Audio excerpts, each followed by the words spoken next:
Hello, and thanks for stopping by. Every World Cup has its standout moment. For the 1986 tournament in Mexico, it was Diego Maradona's infamous Hand of God, which is a bit of a shame as the second goal he scored just a minute later was genuinely breathtaking, the goal of the century. Italia 90 saw the great Paul Gascoigne break down in tears, and for England 1966, it was of course commentator Kenneth Wolstenholme's famous words in the last seconds of the final at Wembley. Some people are on the pitch, they think it's all over. It is now. 1966 was also notable for another famous World Cup moment, that being the theft of the trophy itself. A bizarre tale from the streets of 1960s London involving shady crooks and an unlikely but very lovable hero. In this video, I'd like to share that story with you and show you the sites where the saga unfolded.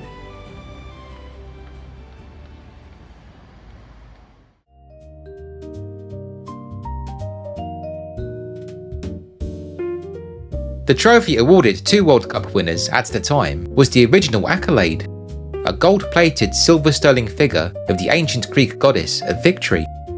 As such, the trophy, which was crafted in the early 1930s, was initially called Victory, although in 1946 it was renamed the Jules Rimet Trophy in honour of the man who'd established the World Cup.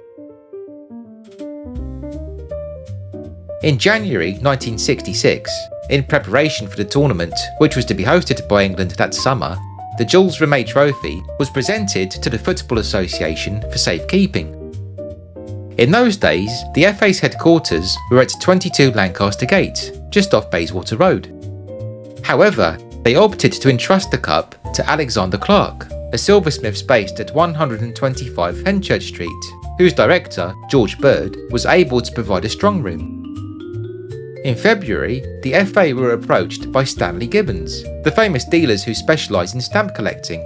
They still have a large shop on the Strand, who requested permission to display the World Cup as a centrepiece at their upcoming Stampex exhibition, which was to be held in March at Methodist Central Hall, just across from Westminster Abbey.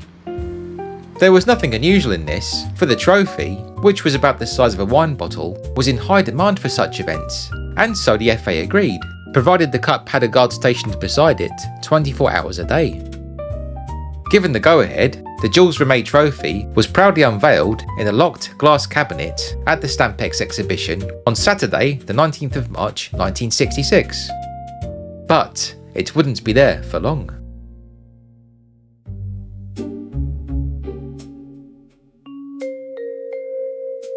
Being a Sunday, the Stampex exhibition was closed the following day, but other parts of Methodist Central Hall remained open to the public for religious services.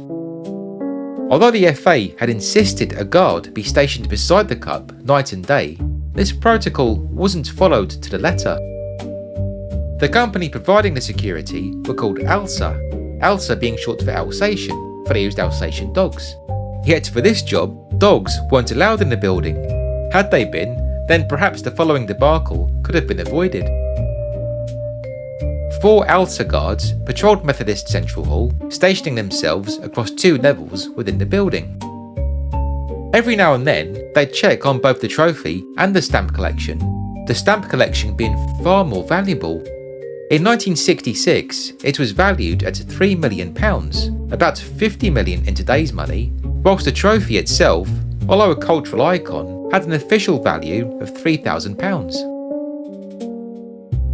The last time the Jules Rimet Trophy was seen within Methodist Central Hall was during a check at 11 AM, after which the 2 guards on that level settled down in their office for a tea break. Then, just after midday, a young guard named John McLarens made his check and noticed the trophy had gone. Within minutes, large numbers of police descended upon the building. It was discovered that the thief, or thieves, had broken in via a set of rear doors by simply unscrewing a set of bolts to release the locking mechanism. They then snuck up to the first floor, broken a padlock on the trophy's case, and made off with their prize via the way they'd come in.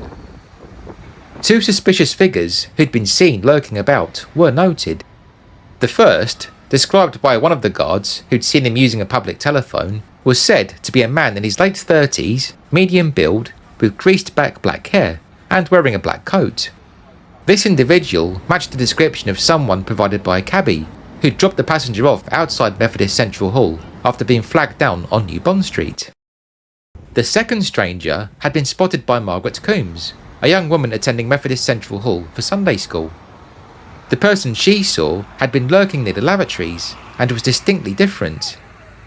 He was said to be of a larger build, balding with a little grey hair, and wearing a light-coloured coat. The day after the World Cup was stolen, Monday the 21st of March, Joe Mears, the chairman of both the Football Association and Chelsea FC, received an anonymous phone call in which he was told, "There will be a parcel for you at Chelsea Football Club tomorrow. It will be of interest to you. Follow the instructions." A package did indeed arrive at Stamford Bridge, which was promptly taken to Joe's home, a short distance away on Fulham Road. The package contained a small, removable part of the World Cup, along with a typed note demanding £15,000, about $250,000 in today's money, for the trophy's safe return. If the FA didn't agree to this, and if Joe contacted the press or police, then the note warned the trophy would be one for the pot, a threat to melt it down. They had until Friday at the latest to comply. Ignoring the warnings, Joe went straight to Scotland Yard, whose headquarters at that time were in the Norman Shaw buildings on Victoria Embankment, where Detective Inspector Charles Buggy of the flying squad took charge.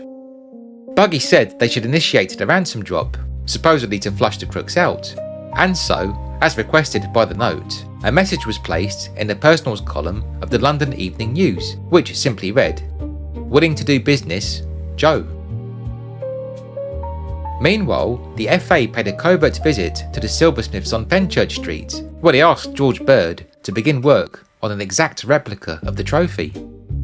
Technically, this was illegal, as FIFA owned the copyright on the Jules Rimet Cup and specifically forbade this. Nevertheless, George Bird pressed ahead, crafting the dummy trophy in total secrecy, a fail-safe in case the genuine article was never recovered.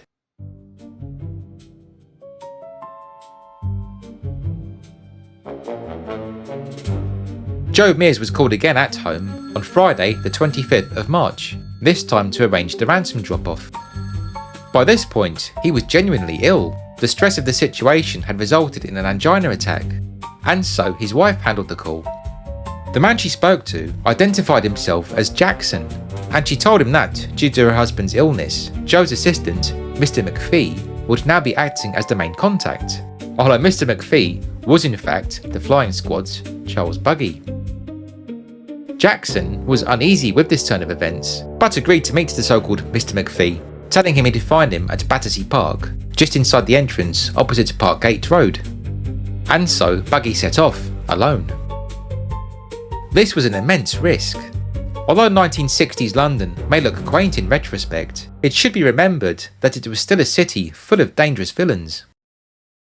The infamous murder of George Cornell, who was shot dead by his rival Ronnie Cray in Whitechapel's Blind Beggar pub, had taken place in March 1966, less than a fortnight before the World Cup was stolen. Then, in August 1966, less than 2 weeks after England's glorious World Cup triumph, the nation was shocked by the horrific Braybrook Street massacre, in which a gang of 3 men, led by Harry Roberts, murdered 3 police officers in an act of cold-blooded violence on a quiet residential street behind Wormwood Scrubs prison. To add to the danger, the cash bug he took along was phony. The case he carried was in fact stuffed with scrap paper, the ends of which were covered with a few scant £5 notes, a risky ruse to make the stash look like the £15,000 bounty. Buggy borrowed Joe Mears' car, a fawn-coloured Ford Zodiac, and when he arrived at the western entrance to Battersea Park, Jackson was indeed waiting for him. Jackson climbed in and told Buggy, or Mr. McPhee as he thought he was called, to drive towards Vauxhall. Apparently, he made for a pleasant crook. He offered to be searched, was polite, and asked to pass his apologies on to Joe Mears, for he was sorry the whole affair had put him in poor health. As they drove along 9 Elms Lane though, passing Battersea Power Station, Jackson clocked they were being followed by a van. To ease his fears, Buggy slowed to let the van pass. But as it did, Jackson noticed it had distinctive bars on the windows, a feature he knew was used on undercover flying squad vehicles. And of course Jackson was quite correct. They were being tailed. They drove on along Harleyford Road, past the Oval Cricket Ground, and onto Camberwell New Road, where the van was seen again. Alarmed, Jackson told Buggy to turn off towards St Agnes Place and stop beside Kennington Park. Here he got out and began to walk, supposedly to retrieve the cup, but as he did, the mysterious van pulled right up in front of him. Needless to say, Jackson leapt back into the Ford Zodiac, but within seconds of driving off, he snapped, "If you're not happy, then I'm off," and leapt out whilst the car was moving. Buggy screeched to a halt and gave chase through the back streets of Kennington, finally cornering Jackson in a back garden on Lorrimore Road. The bungling crook was hauled off to Kennington Police Station, where his true identity was revealed. Jackson was in fact 47-year-old Edward Betchley. Edward, or Ted as he was known locally, was a dock worker who'd fought in World War II. When demobbed in 1946, he was said to have been of exemplary character. However, it since turned to crime, and at an identity parade held at Brixton Prison, he was positively identified by Margaret Coombs, the woman who'd seen a strange man lurking inside Methodist Central Hall. Edward Betchley was then taken to Rochester Road Police Station and formally charged with breaking and entering Methodist Central Hall and stealing the Jules Rimet Trophy. However, although the Met supposedly had their man, there was still no sign of the World Cup.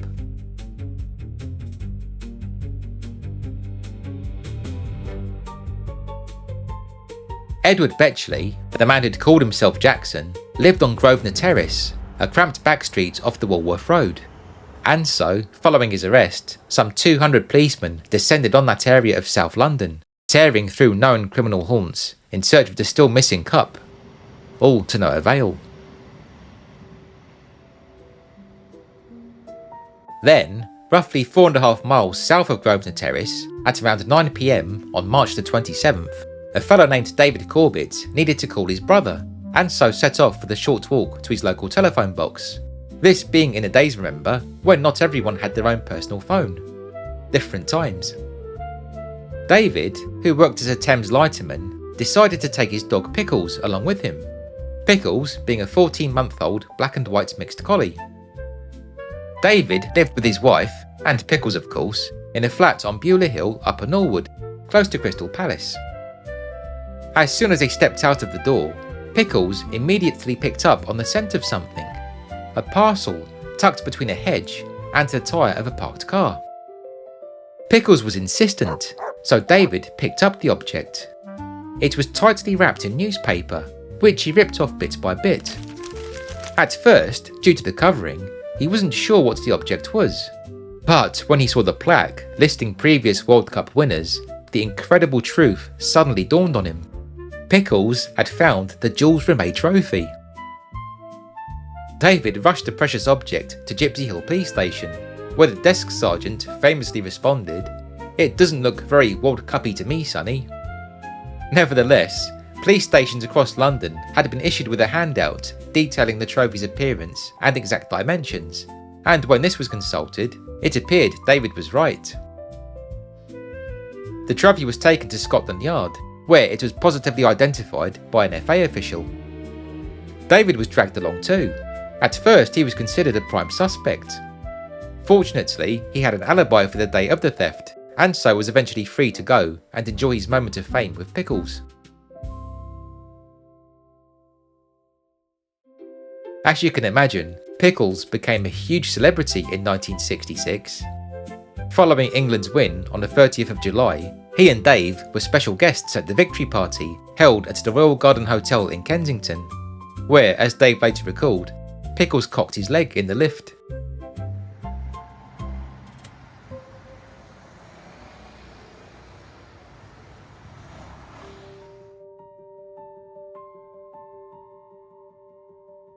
Edward Betchley was, and still is, the only person to have been found guilty of crimes in connection with the theft of the trophy, that being demanding money with menaces, rather than stealing the cup itself.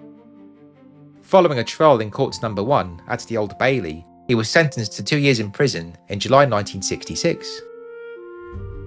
In recent years, thanks to the work of journalist Tom Pettifor, more information has come to light. As Edward Betchley claimed at the time, he was indeed the go-between, whilst the man responsible for the theft itself was in fact a fellow named Sidney Q. Gallier, who'd been 40 years old at the time. Both men were from the Walworth Road area. In the early 1960s, Sidney was recorded as living on Sturgeon Road, and both had been represented by the same solicitor, Freddie Baldwin, a well-known face from Bermondsey who'd also represented Christine Keeler and the spy George Blake. After Tom Pettifor did some serious digging, Sidney's nephew, Gary, finally revealed the true story. His uncle Sid was a known South London villain, and on the morning the cup went missing, he had indeed been at Methodist Central Hall, along with his brother Reg. The pair had in fact broken in to size up the Stanley Gibbons stamp collection, which, if you'll remember, was worth a lot more than the World Cup itself, $3 million for the stamps compared to just $3 grand for the trophy. However, when Sidney spotted the World Cup, he just couldn't help himself, and so pinched it just for the sheer thrill of it. His brother wasn't aware at first, but as they walked away from the scene of the crime, it's claimed he said to his brother, "Here Reg, look at this," whereupon he partially opened his coat to reveal the Jules Rimet Trophy tucked inside.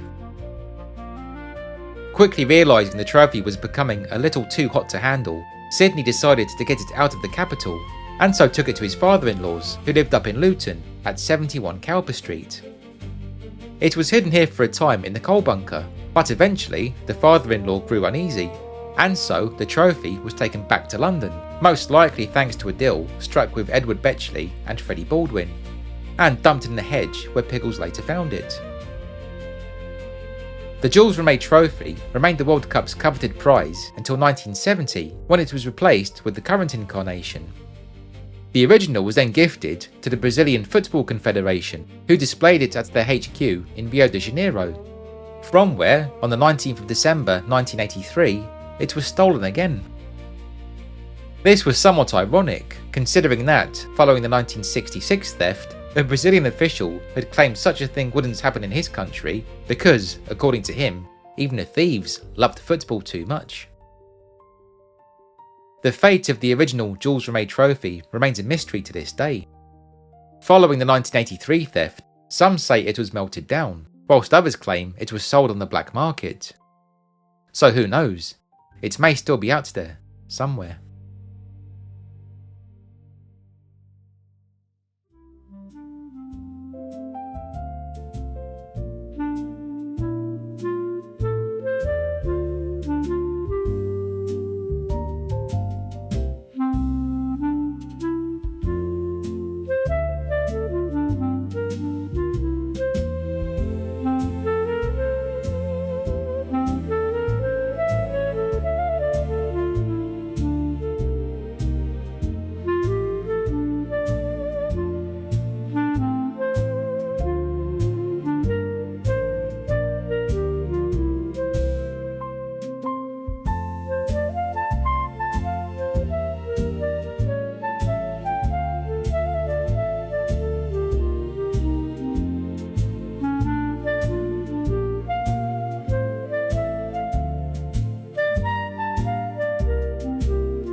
Thank you so much for watching.